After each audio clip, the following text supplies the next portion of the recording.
Darkness covered the house. Tall trees surrounded it. Just up the hill was a road that would take you to the nearby village. No one ever came here because of the stories. It was supposedly haunted. Even from the road, terrifying sounds would be heard coming from the place, usually late at night. The area had a devilish chill which would rip through the trees. The house had been there for years.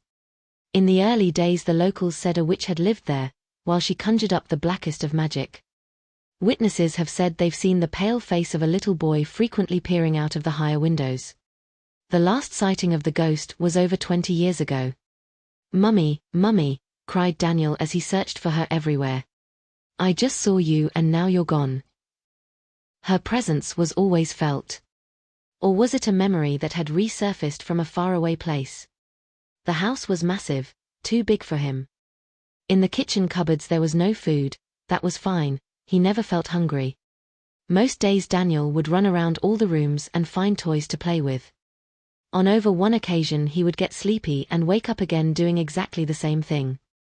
His tiny mind was content while he did what young boys do. He knew something was missing, but every time he thought about it he would get tired. Daniel enjoyed looking out of the windows, but there wasn't much to see, apart from tree after tree, and the faraway road. Once he even observed a figure close to the house. The moment he waved to the person, they looked scared and ran away. Sometimes he would feel lonely. No one wanted to be his friend. Daniel had fond memories of his mother, and when least expected she would appear, then vanish again. Why didn't anyone like him? Why was he trapped here all on his own? For a boy of his age, it wasn't much fun.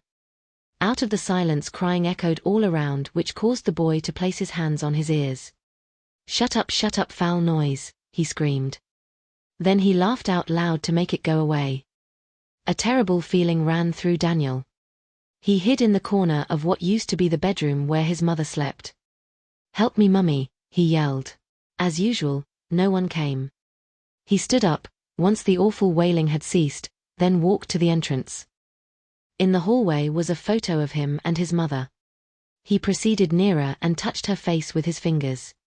An odd sensation was felt. Suddenly a noise from outside interrupted his thoughts. What could that be? He rushed down the stairs. At the bottom, Daniel made his way to the window beside the front door.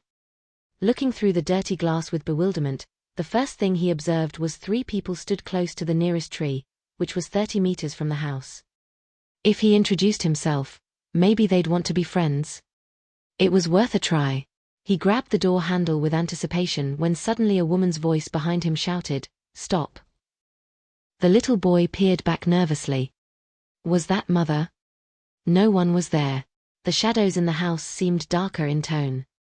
The stairs seemed to move like they were breathing by themselves. How was this possible? Then he said, "Mother, I miss you. I miss your dark pointed hat, your black dress. I miss your kindness. Why did you abandon me, Mother? I want an answer now." He smacked the door with his fist, and for the first time it made a banging sound. How was that possible? As being a ghost it was unnatural. Daniel wasn't stupid, as he'd been stuck here for so long. Also, not needing to eat regularly was a sign that he was a ghost. Then he realized. He would never escape this hellish place. The little boy fell to the floorboards and sobbed. Why? A chill entered the house. He got up immediately and saw a shadow coming down the stairs. It made no noise as it reached the bottom, then floated to him. The figure was transparent. Daniel stared at it in awe. "Is that you?" he asked, keeping his hands by his side. The mysterious apparition vanished. Tiredness consumed him. He woke up in bed confused. The last thing he recalled was being at the entrance to the house. The shadow that had appeared to him, the sudden loneliness which was felt knowing he would never leave. An unseen, long pale finger touched the top of the young boy's head. All the bad thoughts disappeared in an instant. Only happy ones now filled his tiny mind.